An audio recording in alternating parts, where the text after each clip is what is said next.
अब Microsoft Edge जो store procedure है, ये आपका कंपाइल्ड ऑब्जेक्ट होते हैं, डेटाबेस में स्टोर होते हैं। अब देखो, आपको ये कहानी पता है कि डेटाबेस सर्वर लाके और एप्लीकेशन सर्वर लाके, अगर मुझे ये वाली कहानी नहीं पता होगी तो स्टोर भी कहाँ बनेंगे, तो ये भी नहीं पता होगा। ठीक, तो जो स्टोर प्रोसीजर है आपके, वो क्या होते हैं बच्चे? Compiled object to store in database, to execute in database. यानी ये स्टोर प्रोसीजर कहां बनते हैं बच्चे? डाटाबेस के अंदर। ये कंपाइल्ड ऑब्जेक्ट होते हैं, और जो चीज पहले से कंपाइल हो तो परफॉर्मेंस बेहतर होती है। ये डेटाबेस में स्टोर होती है, डेटाबेस में ही एग्जीक्यूट होते हैं, जिससे नेटवर्क का जो ट्रैफिक है वो आपका कम होता है, तभी परफॉर्मेंस बेहतर होती है। इनलाइन क्वेरी से हम काम करते हैं, कल तक कर रहे थे। क्वेरी में क्या होता है?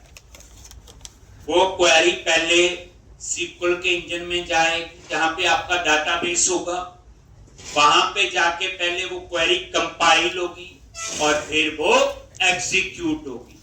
अगर यही काम आप स्टोर प्रोसीजर से कर रहे, वो कंपाइल्ड ऑब्जेक्ट है, डेटाबेस में स्टोर है, और वो डेटाबेस में ही एग्जीक्यूट होगा, तो परफॉर्मेंस तो बेहतर होगी। और बताया था, जो store procedure first time execute होता है, फर्स्ट टाइम जब एग्जीक्यूट होता है, वो आपका सीक्वल के एग्जीक्यूशन प्लान में आ जाता है या सीक्वल की कैश मेमोरी में, और नेक्स्ट टाइम वहीं से एक्सेस होता है, तो उसकी परफॉर्मेंस और बेटर होती फर्स्ट टाइम के कंपैरिजन में। दैट्स व्हाई जो स्टोर प्रोसीजर है वो परफॉर्मेंस वाइज बेटर होते हैं इनलाइन क्वेरी के कंपैरिजन में। इनलाइन क्वेरी में क्या है? जितनी बार वो क्वेरी डाटाबेस में जाएगी, पहले कंपाइल होगी फिर एग्जीक्यूट होगी, लेकिन स्टोर प्रोसीजर तो आपके कंपाइल्ड ऑब्जेक्ट। दूसरी बात, स्टोर प्रोसीजर पे एसक्यूएल इंजेक्शन अप्लाई नहीं होता। एसक्यूएल इंजेक्शन क्या आपकी हैकिंग टेक्निक है।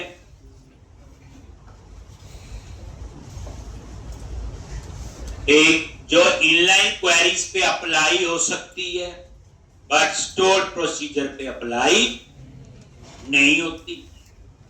इसलिए हम कहते हैं कि जो स्टोर प्रोसीजर है वो आपके सिक्योर भी होते हैं और performance wise better.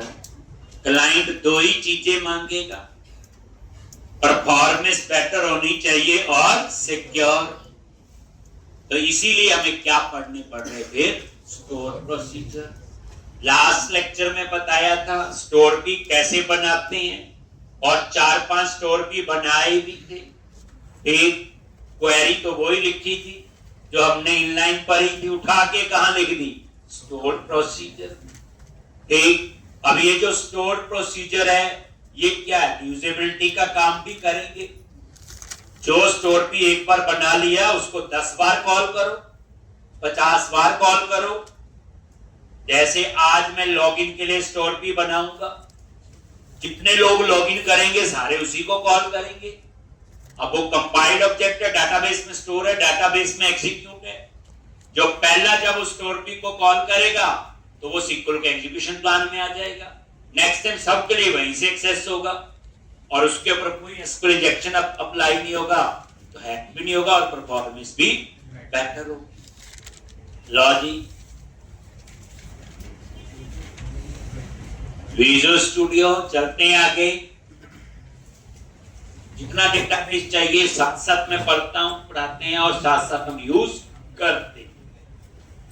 Continue without code, click किया, साथ साथ प्रैक्टिस करना, एक तभी कॉन्फिडेंस आएगा। अब मैंने आज दोबारा से सेम एप्लीकेशन शुरू करनी है, तो फायदा किसे होगा? जिसने पहले वाली 1-2 बार बना के देखी होगी, उसमें कोई डाउट्स होंगे वो भी क्लियर होंगे। तो इसलिए साथ साथ प्रैक्टिस करोगे। ये बच्चे स्कूल कॉलेज वाली नहीं है पढ़ाई कि प्रैक्टिस नहीं की हो जाएगा, नहीं होता। 2-4 दिन नहीं प्रैक्टिस की बैच ही चेंज होता और कुछ नहीं होता, और नया बैच अगस्त में शुरू होगा। ठीक, अब कोई बोले जी बारिश थी, जो मर्जी आए, क्लास लगनी है तो लगनी। 25 साल पढ़ाते हो गए, कभी ऐसा नहीं हुआ आज तक कि आज सर नहीं आए और क्लास नहीं लगेगी। बार बहुत ज्यादा बारिश थी, एक आपने बारिश के लिए छुट्टी कर ली, कल की है कईयों ने, ये कई दिन याद रही। लो अब ये हम लोग स्टोर की बनाएंगे। देखो जी होता है क्या, कवर तो सिलेबस किसी सर को बोलूंगा करवा देगा, पर इस तरह से नहीं कवर होता जो मैं लेक्चर में जिस तरह से पढ़ाते हैं। कोई ना कोई चीज मिस हो जाए। सर्वर एक्सप्लोरर में जाओ और जो डेटाबेस है हमारा क्या था, DB एम्प्लॉय 1143। तो यहां पे हमने कल 5 स्टोर की बनाए थे, INSAMP, UPDM, TELM, ASPAM और फाइन, मतलब save update lead fine display. जो काम इनलाइन क्वेरी से किया, आप देखो ना नई चीज आती तो बड़ी मुश्किल है। अब आज आपको स्टोर पे आ गए तो आपको कल से आगे इंट्रो में बैठेंगे, बताएंगे क्या इसके फायदे होते हैं, क्यों इनलाइन क्वेरी यूज करते हैं। अब हमने कल एक टेबल बनाया था नया, टीबी यूजर। अब इसमें मैंने 2 ही मेंबर लिए थे, यूजर नेम और पासवर्ड। यूजर नेम को प्राइमरी की बना दिया क्योंकि यूजर नेम डुप्लीकेट नहीं होना चाहिए। पासवर्ड जो है उसे नॉट नल कर दिया क्योंकि पासवर्ड कभी नल नहीं होना चाहिए। ठीक, अब उसके बाद अगर आपको क्लाइंट कहता है कि पासवर्ड नल हो सकता है तो लड़ना नहीं, नॉट नल ना लगाना वहां पे। अच्छा, जो भी चीज होती है रिक्वायरमेंट से होती है, हम तो सजेस्ट करते हैं कि ये चीज एक क्लाइंट नहीं मेरा पासवर्ड नल, अब लड़ जाओ उसके साथ कि सर ने बताया वो नॉट नल होता है। ठीक, तो ऑन डिमांड चीजें चेंज होती है। अब आ जाओ स्टोर प्रोसीजर। तो यहां पे आप देखोगे जो कल बनाए थे उसकी लिस्ट आ जाएगी।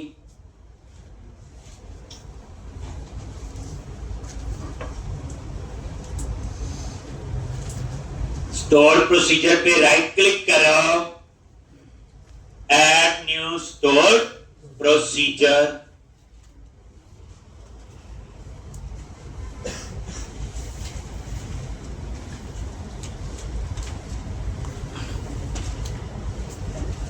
और यहां पे ये देखो, अब नया स्टोर की बनाना है, इसका नेम रख दिया लॉगिन चेक।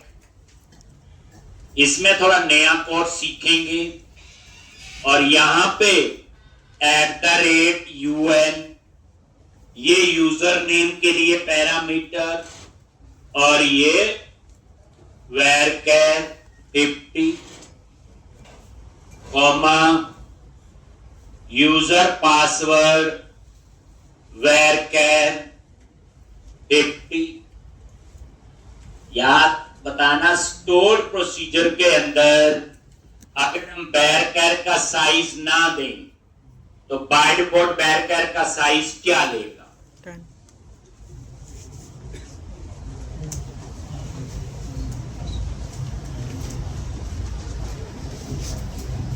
ये क्वेश्चन मैंने क्यों पूछा? कल भी varchar लिखा था, ये चीज आपके माइंड में आनी चाहिए। आंसर तो आप गूगल से मारो, मिल जाएगा नहीं कि स्टोर पे जो स्टोर प्रोसीजर आप यूज करते हो, अगर मैं varchar का वहां साइज ना दे तो डिफॉल्ट साइज क्या होता है, बट क्वेश्चन तो आना चाहिए। ये तो मेरे को भी ऐसे याद आ गया, मैं पूछ लूं। तो याद रखना varchar का डिफॉल्ट साइज जो होता है स्टोर प्रोसीजर वो होता है आपका 1 कैरेक्टर। इसका मीनिंग क्या होगा?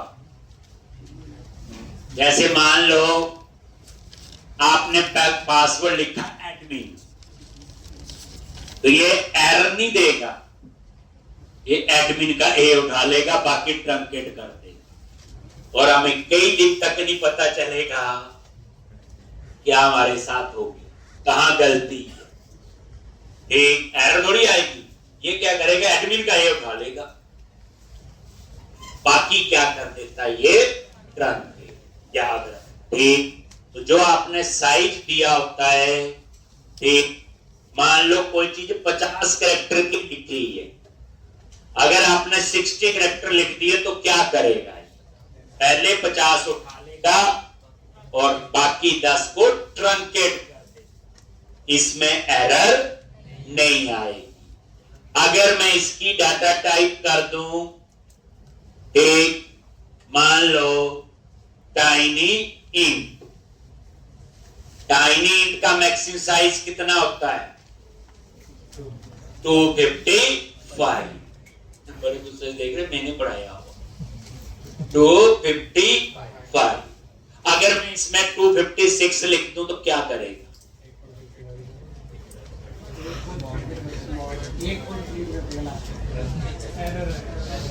इसमें एरर आएगा, इसमें ओवरफ्लो का एरर आएगा। तो इसलिए दोनों में फर्क, यहां ट्रंकेट कर देगा। एक इंटीजर है ना, इसका 255 256 लिखोगे तो ये क्या करेगा, एरर देगा, ओवरफ्लो का।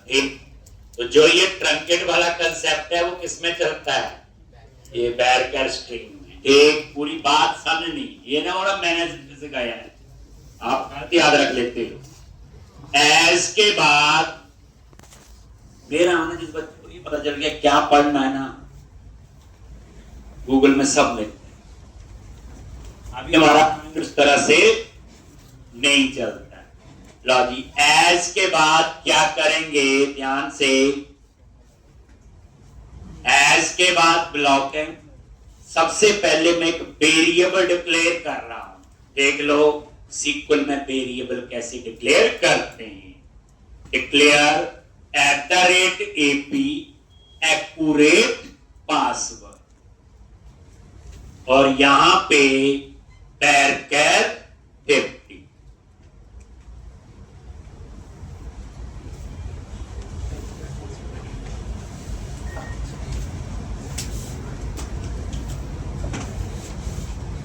ठीक, varchar 50, ठीक।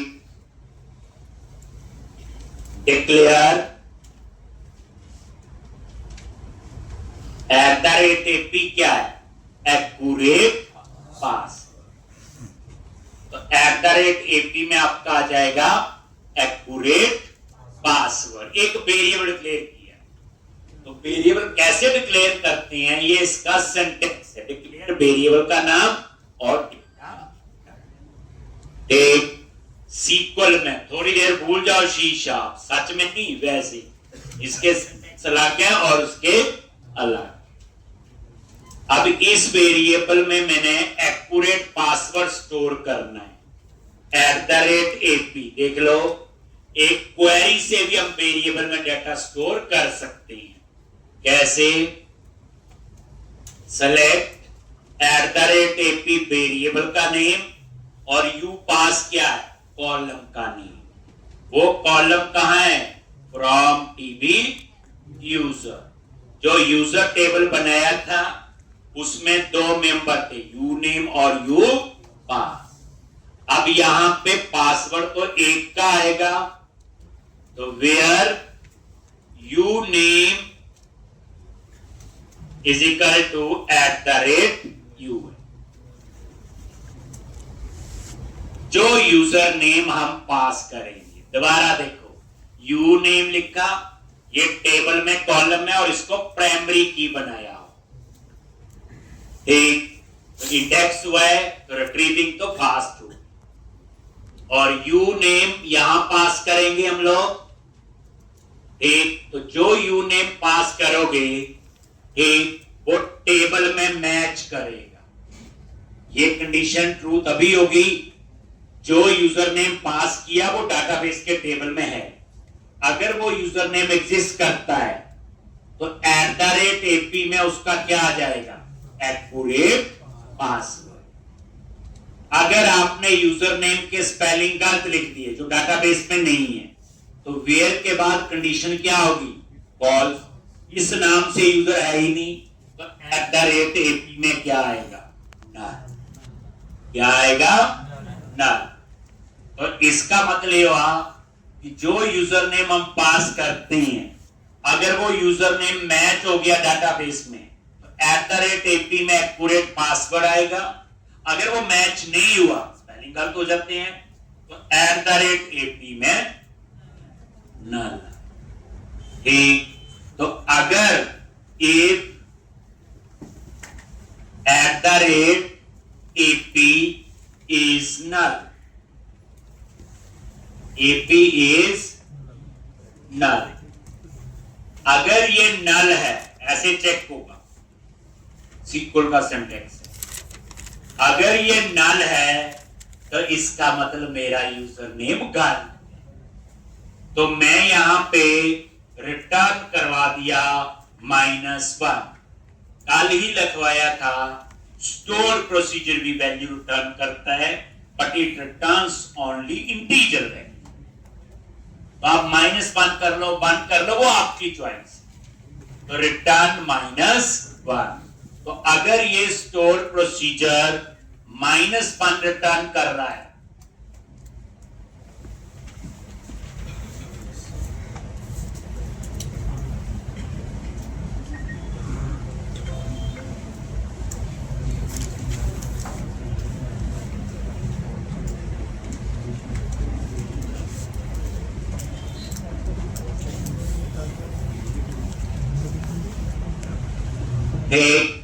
if @AP is null, तो इसका मतलब यूजर नेम गलत है। तो अगर ये स्टोर प्रोसीजर रिटर्न करेगा -1 तो आपका यूजर, अगर नल नहीं है तो कहां जाएगा, एल्स में गया। तो अगर मेरा यूजर नेम ठीक है, मैच हो गया, तो @AP में क्या आएगा, एक्यूरेट पासवर्ड। तो यहां पे चेक करेंगे @AP एक्यूरेट पासवर्ड और इसको मैच करेंगे जो पैरामीटर से हम पासवर्ड पास करेंगे। ठीक, तो @POP। ठीक, @POP में हम पासवर्ड लिखेंगे और @AP में तो आपका एक्यूरेट पासवर्ड आ गया होगा। देखो पहले हमने यूजर नेम चेक किया, अगर ये यूजर नेम ठीक है तो @AP में क्या आया, उसका एक्यूरेट पासवर्ड आ गया। अब ये ना तो नहीं होगा तो एरर्स में जाएगा। @AP में एक्यूरेट पासवर्ड है, अब उसको मैच किया जो हम पैरामीटर, अब पैरामीटर में जो पासवर्ड हम पास करेंगे टेक्स्ट बॉक्स से जहां लगाएंगे, हो सकता है ठीक हो सकता है गलत हो, स्पेलिंग गलत, कई रीजन हो सकते हैं, तो उसको हम यहां मैच कर रहे हैं। ठीक, अगर ये मैच हो गया तो इसका मतलब यूजर भी ठीक है और पासवर्ड भी ठीक है, देन इट रिटर्न 1। एल्स अगर पासवर्ड गलत है तो एल्स में जाएगा, रिटर्न करवा दिया -2। तो अगर ये स्टोर प्रोसीजर रिटर्न कर रहा है 1 तो यूजर भी ठीक है और पासवर्ड भी। अगर ये रिटर्न कर रहा है -1 तो यूजर गलत, -2 तो पासवर्ड गलत। ये मैसेज यहां नहीं देगी, हमें ये मैसेज स्क्रीन पे चाहिए होंगे जो लॉगिन स्क्रीन बनानी है, इसलिए हमने यहां से वैल्यू अलग अलग रिटर्न करवाई। वैल्यू आप ऐसे भी कर सकते हो, -1 की जगह 101, 1 की जगह 102 और -2 की जगह 103। फिर 101 रिटर्न कर रहा है तो रॉन्ग यूजर, 103 रिटर्न कर रहा है तो रॉन्ग पासवर्ड, 102 रिटर्न कर रहा है तो यूजर पासवर्ड ठीक है। ये कोई भी इंटीजर वैल्यू ले सकते हो, लेकिन इंटीजर ही ले सकते हो, ये बताया था। क्योंकि फंक्शन से हम डिफरेंट टाइप का डेटा रिटर्न कर सकते हैं, may be integer may be non integer, लेकिन स्टोर प्रोसीजर से सिर्फ integer he return.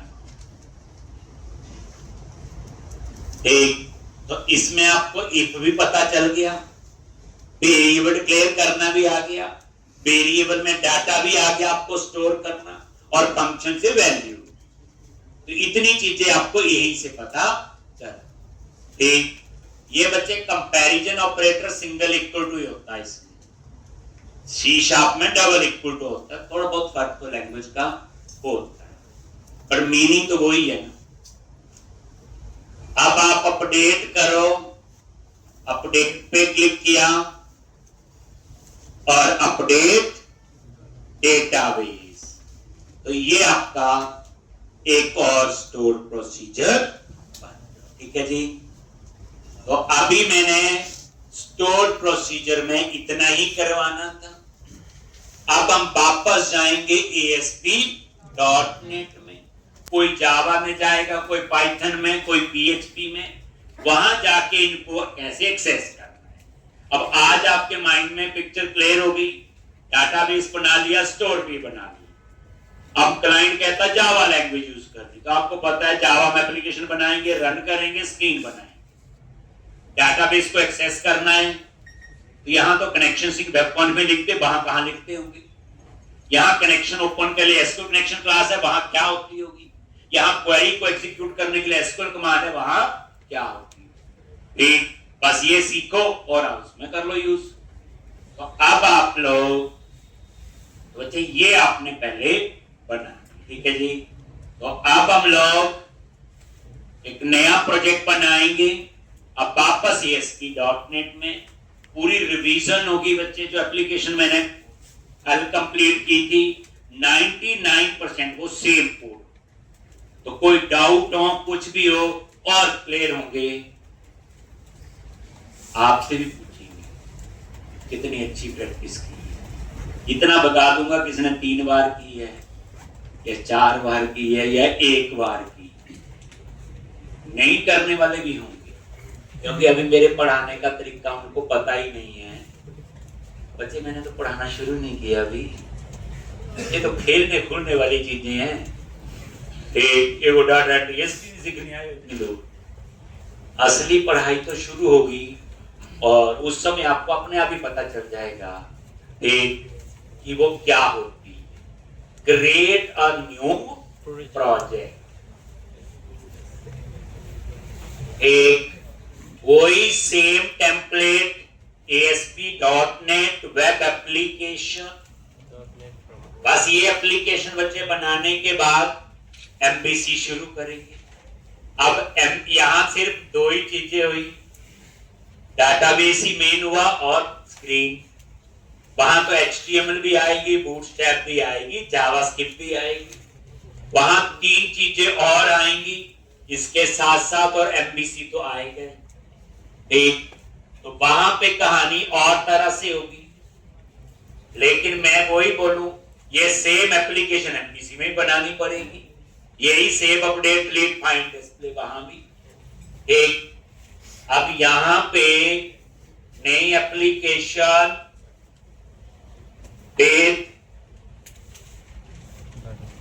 Database and SP store procedure _1143, कुछ भी नाम रख लो। बिग स्टोर प्रोसीजर लिख दिया ताकि याद रहे। आप अपने पास भी कुछ एप्लीकेशन का नाम प्रॉपर रखो, जैसे एक फोल्डर बना लो ASP.NET प्रोग्राम, उसमें रखो। क्योंकि सिलेबस मेरा इतना है वो एक प्रोजेक्ट में कभी यूज नहीं होगा, तो कभी आपको साल बाद जरूरत पड़ी स्टोर प्रोसीजर यूज करने हैं कंपनी में, तो नोट्स देखोगे तो एकदम से आप ढूंढ सकते हो। ठीक, ब्राउज पे क्लिक करो। कहां सेव करना है बच्चे? डी ड्राइव में ASP.NET, then click on create. Same empty template ही है अभी जो हम यूज कर रहे हैं, अभी कुछ भी चेंज नहीं। बताओ सबसे पहले मैं क्या करूं? डाटाबेस बन चुका है, टेबल बन चुके हैं, स्टोर प्रोसीजर भी बन गए, तो ये एप्लीकेशन बना रहे हैं। ठीक, तो हम सबसे पहले एप्लीकेशन और डाटाबेस के बीच में कनेक्शन एस्टैब्लिश करेंगे। तो उसके लिए हम क्या लिखेंगे? कनेक्शन स्ट्रिंग, और उसको कहां लिखेंगे? Web config. अब देखो हो गया। ठीक, तो सेम, कोई रट्टा नहीं, कोई कुछ नहीं इसमें। एक सॉल्यूशन एक्सप्लोरर में गए और web dot config. Web dot config में क्यों लिख रहे हो? कनेक्शन स्ट्रिंग, ये आंसर पता होना चाहिए। दूसरा, ये कनेक्शन स्ट्रिंग क्या होता है? तो कोई पूछे कनेक्शन स्ट्रिंग क्या होता है तो आप बताओगे। हम लोग एक वेब एप्लीकेशन सीख रहे हैं, डाटाबेस सर्वर अलग होता है, एप्लीकेशन सर्वर अलग होता है। उन दोनों के बीच में मुझे कनेक्शन एस्टैब्लिश करना है, उसके लिए एक स्ट्रिंग जनरेट करना होता है, उसको हम क्या कहते हैं? Connection string. उस कनेक्शन स्ट्रिंग में कुछ नहीं होता, सिंपल सर्वर के ही डाटाबेस के क्रेडेंशियल होंगे, सर्वर का नाम होगा, डाटाबेस होगा, यही चीज होगी उसमें।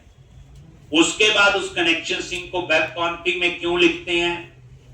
क्योंकि एक जगह लिखेंगे पूरे प्रोजेक्ट में यूज करेंगे, एक जगह चेंज करेंगे पूरे प्रोजेक्ट में चेंज होगा। और जब वेब कॉन्फिग में चेंज करेंगे तो प्रोजेक्ट रिकंपाइल नहीं करना पड़ेगा। रिकंपाइल नहीं करने का फायदा यह है कि जब मैं वेब कॉन्फिग में चेंज करूंगा तो मेरा प्रोजेक्ट डाउन नहीं होगा, बंद नहीं होगा, जो लोग एक्सेस कर रहे होंगे। क्योंकि वेब कॉन्फिग जो होती है वो नॉन कंपाइल फाइल है, वो तो XML में बनी हुई है, XML में कंपाइलर होता ही नहीं है। तो इसलिए कनेक्शन स्ट्रिंग कहां लिखेंगे? वेब कॉन्फिग में, वो एक कॉन्फ़िगरेशन फाइल है। अब बच्चे जितनी बार ज्यादा पढ़ोगे उतनी बार आंसर भी और क्लियर होना चाहिए, आपके माइंड से अपने आप निकले। अब ये सेट लाइन थोड़ी है, हर टाइम जितनी बार बोलोगे उतनी बार ही आपको और क्लैरिटी होनी जरूरी है। आ जाओ जी वेब कॉन्फिग में, फिर लिख लो कनेक्शन स्ट्रिंग। हम स्क्रीन भी पहले बना सकते थे, वो तो कोई प्रॉब्लम नहीं है। वेब कॉन्फिग में आ गए और ये सिस्टम डॉट वेब के बाद यहां पे ये देखो, ये XML में बनी है, XML वर्जन लिखा आ रहा है। अब सिस्टम डॉट वेब के बाद ये एंगुलर ब्रैकेट लेस देन नहीं बोलना, ये हेल्प में आ गया। देखो कनेक्शन स्ट्रिंग, ये लो जी, एक कनेक्शन स्ट्रिंग एड नेम,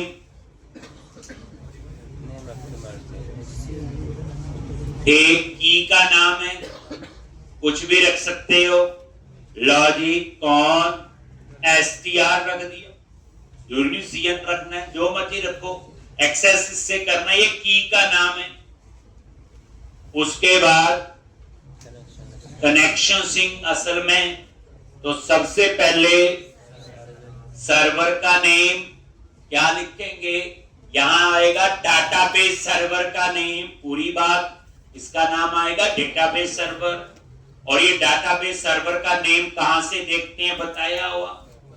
जब आपने डाटाबेस बनाया था, सबने बनाया होगा, तो जब वो सर्वर का नेम लिखना है, मेरे लैपटॉप पे अलग होगा, आप पे अलग होगा। तो मेरे पे क्या है? tab/SQL एक्सप्रेस, ये डाटाबेस सर्वर का नेम। उसके बाद सेमीकोलन डेटाबेस। अब डेटाबेस का नेम क्या है? DB_, एम्प्लॉय अंडरस्कोर 1143, यही है कुछ और है? नहीं, डाटाबेस का नहीं बच्चे, डाटाबेस तो सेम ही है ना। देखो सर्वर एक्सप्लोरर में है टीवी एम्प्लॉय अंडरस्कोर 1143, हमने उसी डाटाबेस में बच्चे नया टेबल बनाया। ये टीवी अंडरस्कोर एम्प्लॉय नहीं है ये, पर आपने हो सकता कुछ और नेम रखा हो। डाटाबेस सेम है, उसी में टेबल बना दिया, उसी में स्टोर प्रोसीजर बना। फिर विंडो ऑथेंटिकेशन को इनेबल करना है, integrated security is equal to true,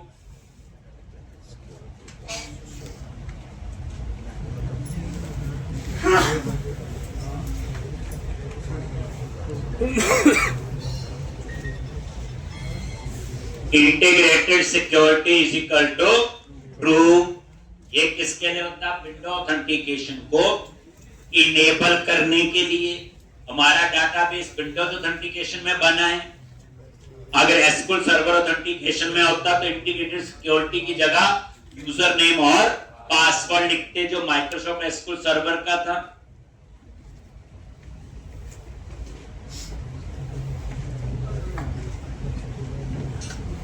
clear है? अब आप लोग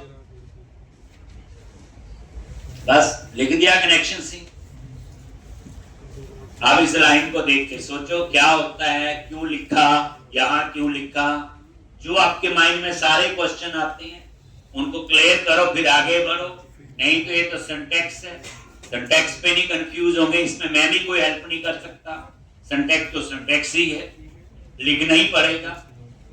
सर्वर का नाम आपका हो जाएगा, डाटाबेस का नेम लिख दोगे, तो ये सिंटैक्स है। सिंटैक्स में आप कुछ भी हेरा फेरी नहीं कर सकते।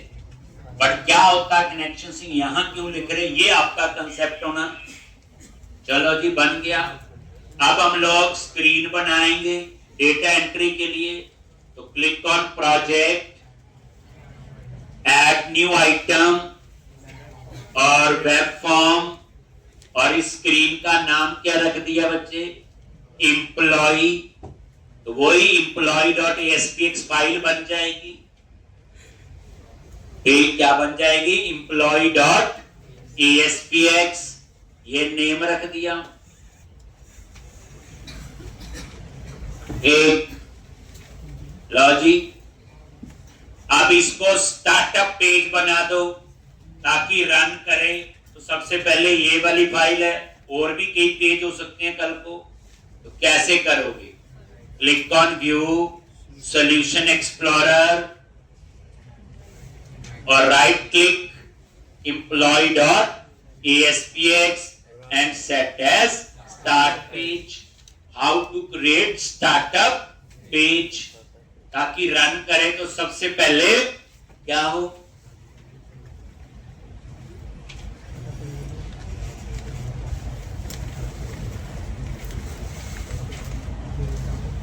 करवाया हुआ लॉजिक। ये देखो सॉल्यूशन एक्सप्लोरर में गए employee.aspx और सेट एज स्टार्ट पेज। अब इसके डिजाइन में जाओ, सेम स्क्रीन बनेगी, बस बैकएंड में ही चेंज होगा काम करने का तरीका। थोड़ी बहुत फॉर्मेटिंग यहीं से कर लो, और यहां पे एम्प नंबर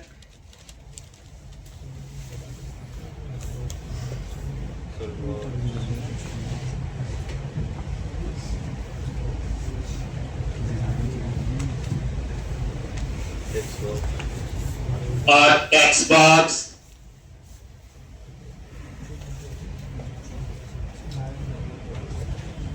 नेम, उसके लिए भी टेक्स्ट बॉक्स।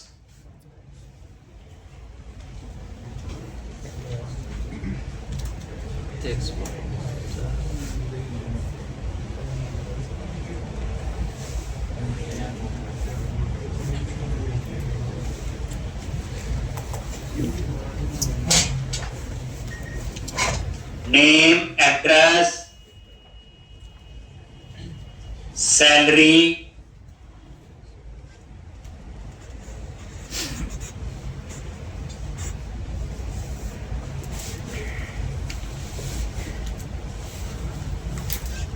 एक नेम, एड्रेस और सैलरी।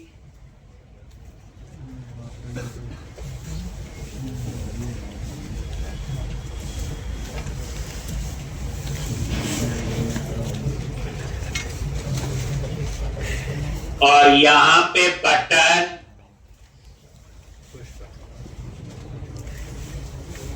एक और ये 4 बटन लगा दिए, सेव, अपडेट, डिलीट और डिस्प्ले।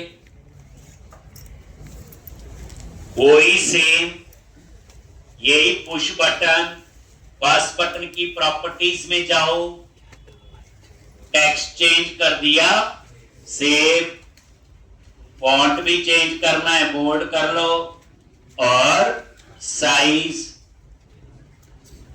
इसी तरह दूसरा बटन, क्या टेक्स्ट होगा इसका, अपडेट, बोल्ड, साइज।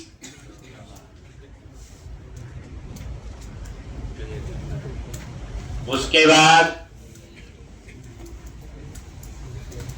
डिलीट,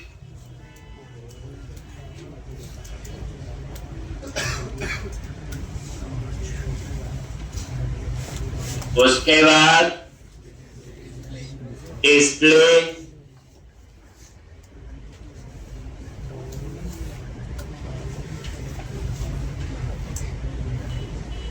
एक तो सेव, अपडेट, डिलीट, डिस्प्ले, ये वही 4। अब आप इसको रन कर लो। बनाया हुआ सेम कोड, पूरी बच्चे रिवीजन है, इसमें कुछ भी नया नहीं है अभी तक। ये आपकी स्क्रीन बन जाएगी।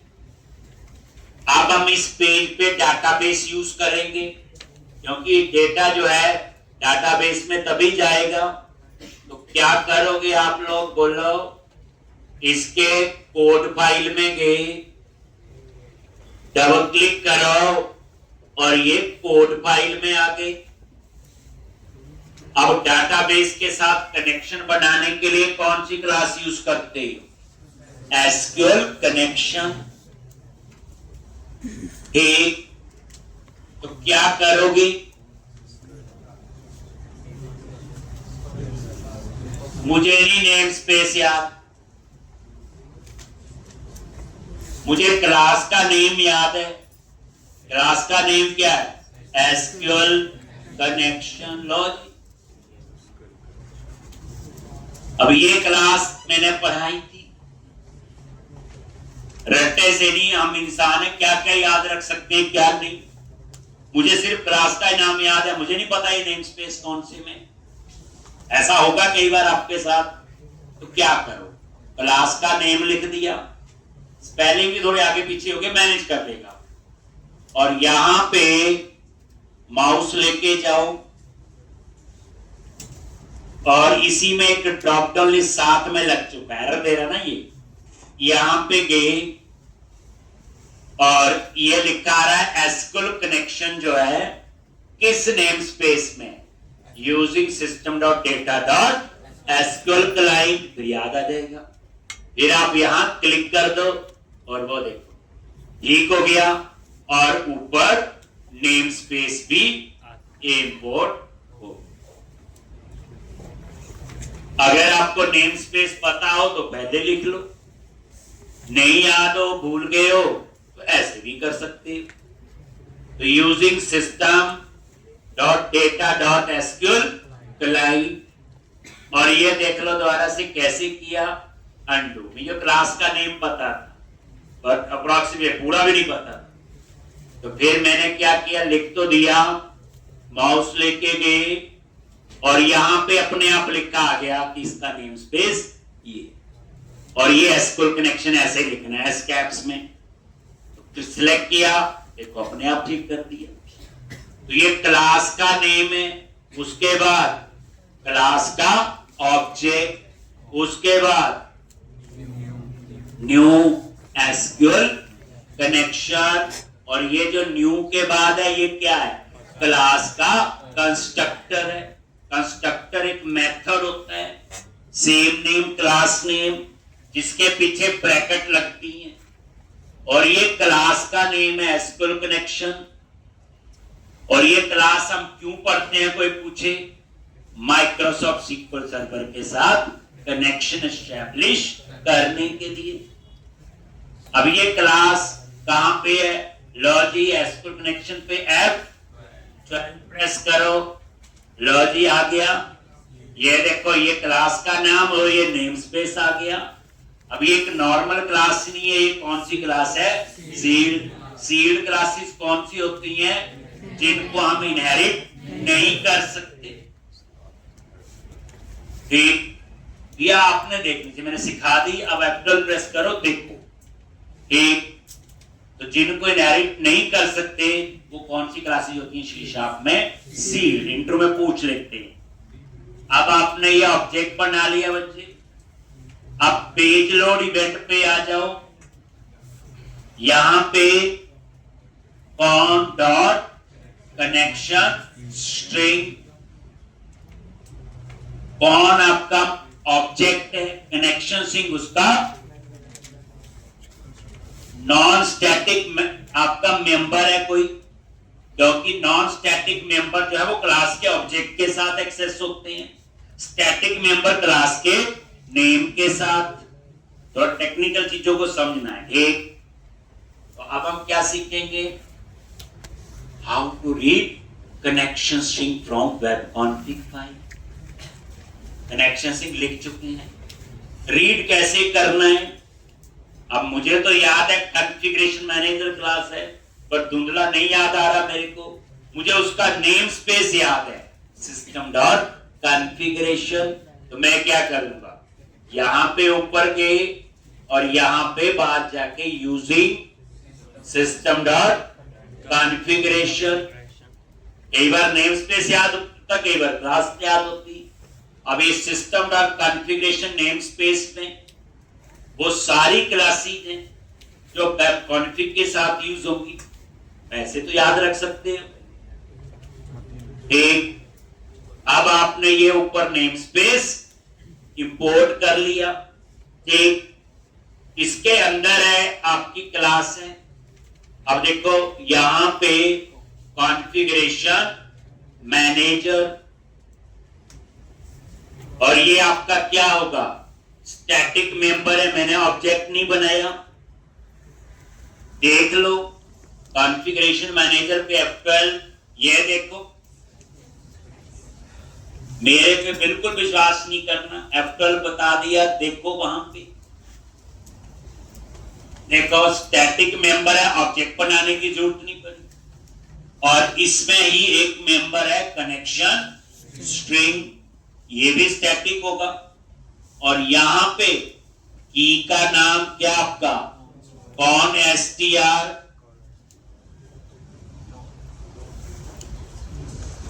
डॉट कनेक्शन स्ट्रिंग,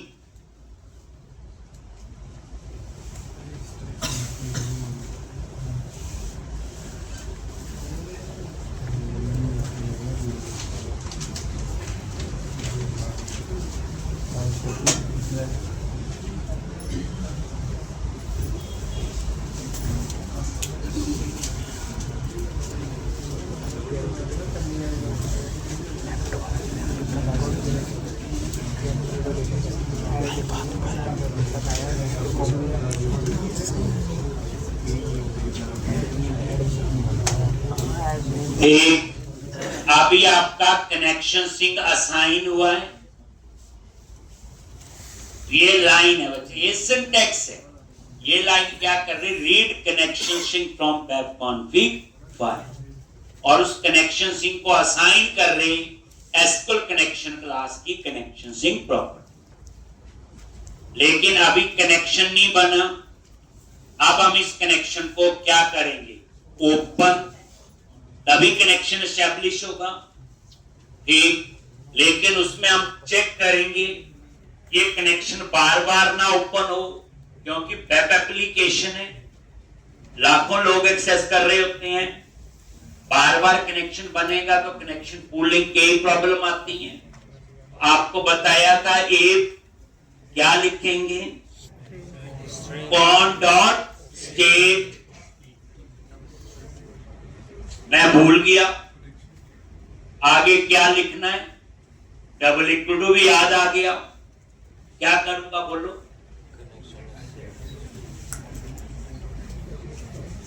मैं भूल गया, मुझे नहीं कनेक्शन स्टेट याद आ रहा, मैं क्या करूंगा। थोड़ा समझो, जो चीज लेफ्ट हैंड साइड पे है वही राइट हैंड साइड पे होगी। तो आप स्टेट पे जाओ, इस पे F12 प्रेस करो। ओ, इसकी टाइप क्या है, कनेक्शन स्टेट। तो इसका राइट हैंड साइड पे भी डाटा कनेक्शन स्टेट का ही होगा। तो रट्टा नहीं मारना। मुझे लाखों नेम स्पेस, लाखों क्लासेस कितनी मैं पढ़ा सकता हूं। पहले दिन आए थे ना, मैंने टॉपिक लिखवाए थे, इतने टॉपिक पढ़ने हैं। आप में से एक भी नहीं होगा रट्टे से पढ़ेगा और उसे समझ पाएगा। मुझे स्टेट याद था, मुझे राइट हैंड तो मुझे याद आ गया कनेक्शन स्टेट। यहां पे F12 प्रेस करूंगा कनेक्शन स्टेट पे, लो जी। और ये कनेक्शन स्टेट क्या, एक इनमरेशन है। और ये किस नेम स्पेस में बच्चे, सिस्टम डॉट डेटा। लो जी, पता चल गया। इनमरेशन क्या होती है, एक यूजर डिफाइंड टाइप है। ठीक, ये कांस्टेंट, इनको कांस्टेंट बोलते हैं, जिसके अंदर लेते हैं जो फिक्स चॉइस हो। जैसे आप जब पहली बार कभी पढ़ा होगा इनमरेशन सी में, तो हम एंटर बोलते हैं मंडे टू संडे एंटर हो, या जनवरी टू दिसंबर एंटर हो। जहां पता हो फिक्स ऑप्शंस है, वहां पे ये यूज करते हैं इनम। और इसकी डाटा टाइप जो होती है, याद रखना, इंटीजर होती है। ठीक, तो अब यहां पे आ गए, तो अब हमें याद आ गया system dot data name space. लो जी, रट्टा तो मारना ही नहीं, सिस्टम डॉट डेटा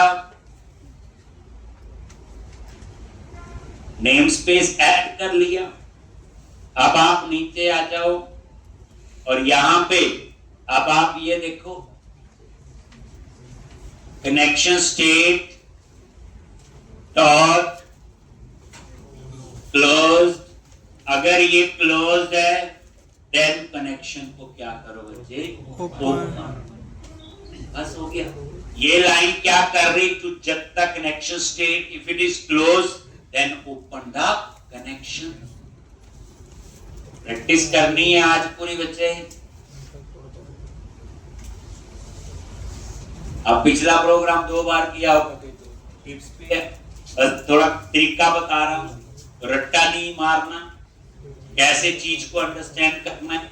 हमेशा याद रखना, लेफ्ट वाली याद है तो राइट मिल जाएगी, कई बार राइट की याद है तो सेम होती है डाटा टाइप। ठीक, अब आप इसको रन कर लो। अगर कोई एरर नहीं आती है, पेज सक्सेसफुली ओपन होता, तो हमें पता है पेज लोड इवेंट अपने आप फायर होता है, इसका कोड एग्जीक्यूट हुआ होगा। तो कौन डॉट ओपन बताया था, एरर डाल के भी प्लस नहीं।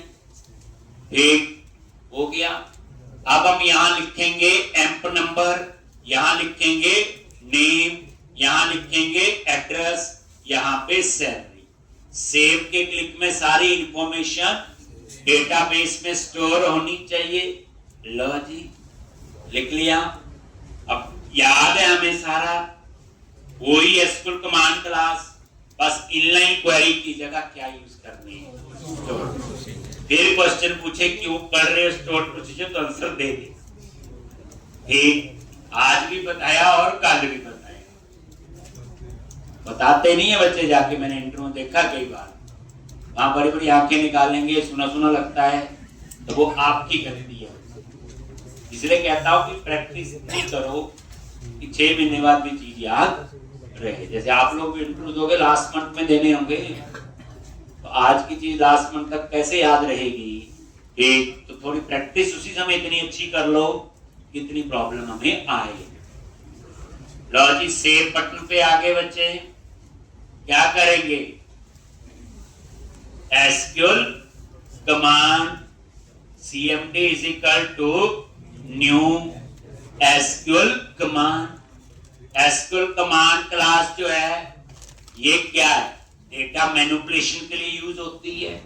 ये भी मेरे ख्याल से क्या है, F12 सील्ड क्लास है, आप इसको इनहेरिट नहीं कर सकते। एक तो ये सील्ड क्लास है। एक न्यू के बाद इस क्लास का कंस्ट्रक्टर है, और न्यू लगाते हैं तो मेमोरी कहाँ एलोकेट होती, हीप में। अगर इस ऑब्जेक्ट हीप में बना है, इसे डिस्ट्रॉय करने का भी ध्यान रखना है। आप बोलोगे एसक्यूएल कनेक्शन को क्यों नहीं किया, उसकी कहानी मैं आगे बताऊंगा। ये स्टेटलेस पेज होते हैं, तब बाद में हम इसको एक्सप्लेन करेंगे। अभी लिखो cmd डॉट कमांड टैग्स एक, और यहां पे लिखना अपने स्टोर्ड प्रोसीजर का नेम। पहला चेंज ये, कोड में कोई मुश्किल चेंज नहीं।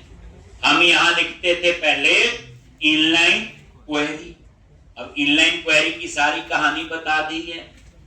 उसके बाद ये स्टोर्ड प्रोसीजर कहां पे एग्जीक्यूट होगा बच्चे, डाटाबेस में। तो जो पेज लोड में कनेक्शन ओपन किया बता दिया जी, पूरी कहानी की तरह समझना है। हो गया जी। एक एक्स्ट्रा लाइन लिखनी पड़ेगी।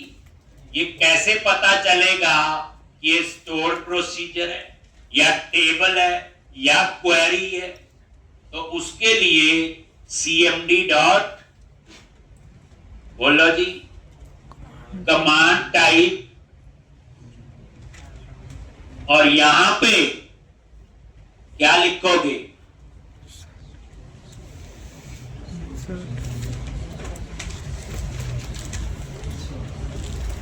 एक ये लॉजिक कमांड टाइप, कोई राइट हैंड साइड नहीं याद आया, ये कमांड टाइप पे F12 प्रेस किया, और ये किस टाइप का है, कमांड टाइप ही है। फिर कमांड टाइप पे F12 प्रेस किया, ओ ये भी नंबरेशन ही निकली, और ये भी system dot data name space में। और जो चीजें system dot data name space में, वो हम सभी डेटाबेस के साथ यूज कर सकते हैं। जो चीजें system dot data dot SQL client, वो सिर्फ माइक्रोसॉफ्ट सीक्वल सर्वर के साथ ही होती हैं यूज। लो जी, अभी देख लो, तो यहाँ पे क्या लिखेंगे, कमांड टाइप, ये देखो ऑप्शन है, टेक्स्ट है, स्टोर्ड प्रोसीजर है या टेबल है। अगर आप कुछ ना दो तो बाय डिफॉल्ट टेक्स्ट होता है, इसलिए हमें पहले लिखने की जरूरत नहीं पड़ी। लेकिन इस बार तो क्या बोलो, स्टोर्ड प्रोसीजर। लो अब कमांड टाइप F12 प्रेस किया, क्या ये नंबरेशन है, तीन ही ऑप्शन है, टेक्स्ट, स्टोर्ड प्रोसीजर और टेबल। और इनम कहानी तो अब पता चल गई। जितनी चीजें आपने गलती से सी सुनी है ना, वो सारी यूज होगी एक। और जब तक हम इन्हें प्रोजेक्ट में नहीं यूज करेंगे, जो गाने थोड़ी ये सुनने के लिए रखे हैं, ये चीजें यूज करने के लिए होती है, एक सिर्फ पढ़ने के लिए नहीं। तो कमांड टाइप पढ़ा होगा, देख लो, अभी तो बच्चे बना हुआ यूज कर रहे, प्रोजेक्ट में तो खुद बनाने हैं। अब आ गया, देखो जी, बस ये एक एक्स्ट्रा लाइन आपको लिखनी है बस। अब उसके बाद इन सैम स्टोर्ड प्रोसीजर हमने कल बनाया था, जितने उसमें पैरामीटर है वो पास करने हैं। यहाँ पे ऐसे नहीं पैरामीटर पास होते ब्रैकेट में, ठीक यहाँ पे। और पैरामीटर पास करने का तरीका वही ऐड विद वैल्यू, पैरामीटर का नेम @eno, और ये कहां से आएगा, टेक्स्ट बॉक्स 1 से।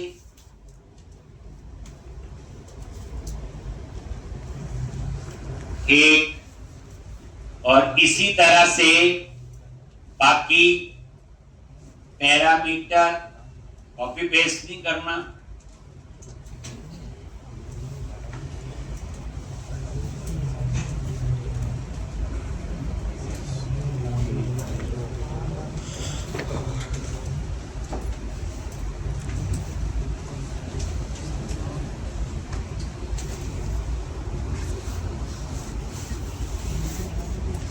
एम्प नंबर, नेम, एड्रेस और सैलरी, और ये 4 पैरामीटर हमने पास कर दिए।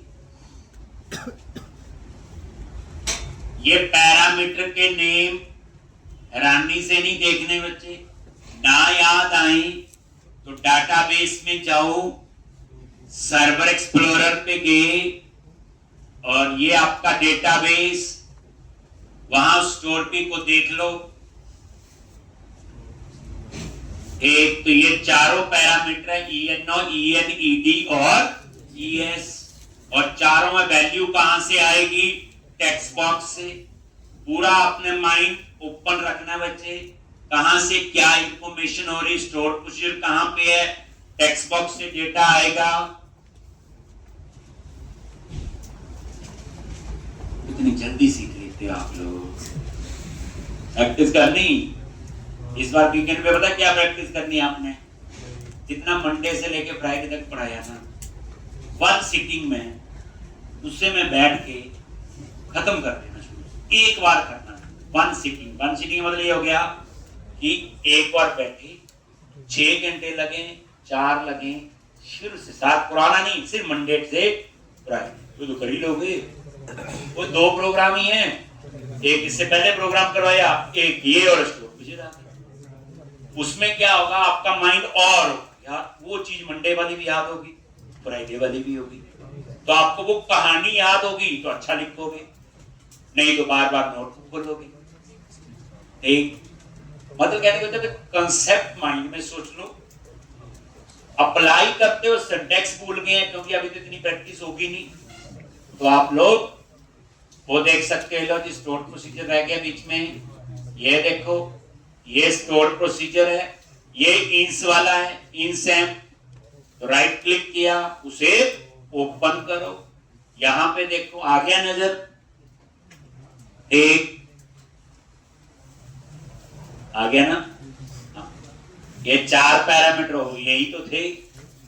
कई बार ये नहीं कि रट्टे से याद रखने, यही नाम रखनी है, अभी तो सिर्फ एक टेबल है, प्रोजेक्ट में तो 25 टेबल हुए, तो देखने पड़ेंगे। ये चारों पैरामीटर पास कर दिए बच्चे, फिर cmd dot execute non query, बस बाकी तो सेम है। एग्जीक्यूट नॉन क्वेरी क्या करेगा? इस बार स्टोर प्रोसीजर को एग्जीक्यूट करेगा, उसके बाद एसक्यूएल कमांड का काम खत्म, तो मेमोरी फ्री कर दी। उसके बाद टेक्स्ट बॉक्स को क्या कर दो बच्चे? Empty string. अब ये मेथड ना बना लेना पहले, जब जरूरत होगी तब बनाना। कोड ऑन डिमांड, ताकि माइंड प्रॉपर डायरेक्शन में काम करे। है कुछ नहीं बच्चे, कोड से तो खेलना आना चाहिए, डरना नहीं, मारता थोड़ी है। जिससे खेलो, एरर आएगी ज्यादा और क्या होगा, एरर ठीक करोगे तो और ज्यादा सीखोगे। तो text box 2, text box 3, text box 4, logic, और लास्ट में ताकि टेक्स्ट बॉक्स 1 पे कर्सर अपने आप आ जाए। देखो पुरानी प्रैक्टिस है तो सिर्फ क्या चेंज हुआ, कमांड टेक्स्ट में क्वेरी की जगह स्टोर प्रोसीजर और एक एक्स्ट्रा लाइन कमांड डाल, बाकी वही कोड था, बाकी तो वही है। एक तो अंडरस्टूड है, देखूंगा कल तक, फिर तो आप डिस्प्ले का भी देख लो। 2 ही चेंज है, कमांड टाइप और कमांड टेक्स्ट, ठीक, बाकी तो वही कोड है। देख लो कोई चेंज है इसमें। तो अब आप लोग, ये बच्चे सेव का कोड है, देखने में कुछ नहीं पता चलेगा, लेकिन पीछे यूज हो गए स्टोर प्रोसीजर, और वो बहुत बड़ी बात है। आप देख लो, कल तक हमें पता नहीं थी और आज इतनी इंपॉर्टेंट चीज जो हर प्रोजेक्ट में यूज करेंगे, पढ़ ली हमने। तो बच्चों का काम है पढ़ना, एक तो अब जाओ और घर जाके या यहाँ बैठ के इसकी प्रैक्टिस करो बच्चे।